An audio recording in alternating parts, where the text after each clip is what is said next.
जय श्री राम प्रेमी भक्तों, प्यारे भक्तों, यह लक्षण बताते हैं कि आपको सिद्धियां प्राप्त होने वाली हैं।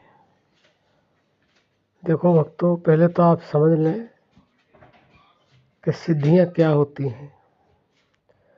सिद्धियां दो प्रकार की होती हैं, एक तामसी और एक सात्विकी। सात्विकी जो सिद्धियां होती हैं वह नाम जप से प्राप्त होती हैं, और जो तामसी शक्तियां होती हैं, सिद्धियां होती हैं, वह त्रांतिक होती हैं और वह पूर्ण फलदायक नहीं होती हैं और वह परमानेंट भी नहीं होती हैं, और उससे ज़्यादातर अशुभ कार्य किए जाते हैं। इधर से उधर, उधर से इधर, किसी का बुरा करना हो, किसी को वशीभूत करना हो, किसी का नुकसान करना हो, किसी को परेशान करना हो। तांत्रिक जो सिद्धियां होती हैं वो इसी तरह से होती हैं, और वह परमानेंट सिद्धियां नहीं होती हैं। वो कुछ समय के लिए होती हैं, उसके बाद में वह समाप्त हो जाती है। इसलिए तांत्रिक शक्तियों पर कभी भरोसा नहीं करना चाहिए और ना ही उनकी सिद्धियां करनी चाहिए। हमारा यह कहना है, बाकी मर्जी आपकी है। जो हमने पहले बताई, जो सात्विक सिद्धियां होती हैं, जो सतोगुण से ही प्राप्त हो सकती हैं।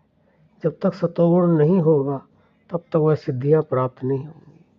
और सतोगुण के अंदर भी जो सर्वोपरि है, जो सर्वोत्तम है, नाम जप, उससे वह सिद्धियां प्राप्त हो जाती हैं।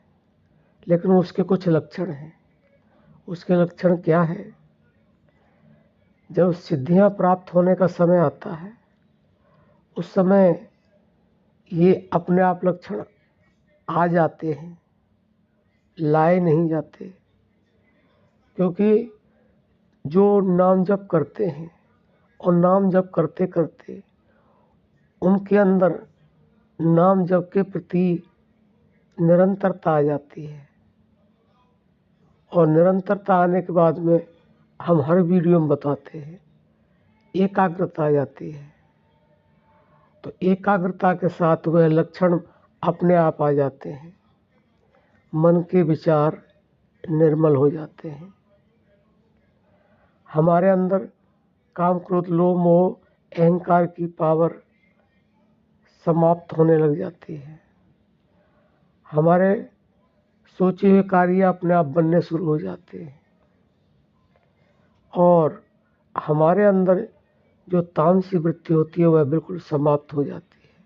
हम किसी का चाह करके भी बुरा नहीं कर पाते हैं, किसी को चाह करके भी दुख देना नहीं चाहते हैं। हम हर जीव के लिए भला ही चाहते हैं। उनके लिए जितना तन मन धन से, मन कर्म वचन से होता है उतना सहयोग करना चाहते हैं। यह सात्विक सिद्धियां होती हैं, और ये सर्वोपरि होती हैं, और ये केवल और केवल नाम जप से प्राप्त होती हैं। तो अगर आपके अंदर ऐसे लक्षण आने लगे तो आपको समझ लेना चाहिए कि हमारे को सिद्धियां मिलने वाली हैं। और सिद्धियां मिलने के बाद में आप ये भी ध्यान करें और ये याद रखें कि आपने अपनी सिद्धियों का प्रयोग किसी के लिए भी किसी भी तरह से नुकसानदायक, दर्दनाक किसी भी स्थिति में प्रयोग नहीं करना है। नहीं तो उसका इतना भोग भोगना पड़ता है कि वो बताया नहीं जा सकता है। दुर्गति होती है, अधोगति होती है, और असहनीय पीड़ा भी होती है। क्योंकि जिसको जो दोगे उसके बदले में 10 गुना प्रकृति अपने आप देती है। इसलिए तामसी सिद्धियों के लिए तो आप बिल्कुल भी प्रयास न करें, उनको तो अपने मन से निकाल दें। और सात्विक प्रवृत्तियों के लिए, सात्विक सिद्धियों के लिए आप नाम जप का प्रयोग करें और जैसे हमने बताया वैसे प्राप्त करें और उनसे समाज का जितना ज़्यादा से ज़्यादा हो सके हित करें। तो आशा करते हैं आप समझ गए होंगे। अब हम अपनी वाणी को विराम देते हैं। जय श्री राम।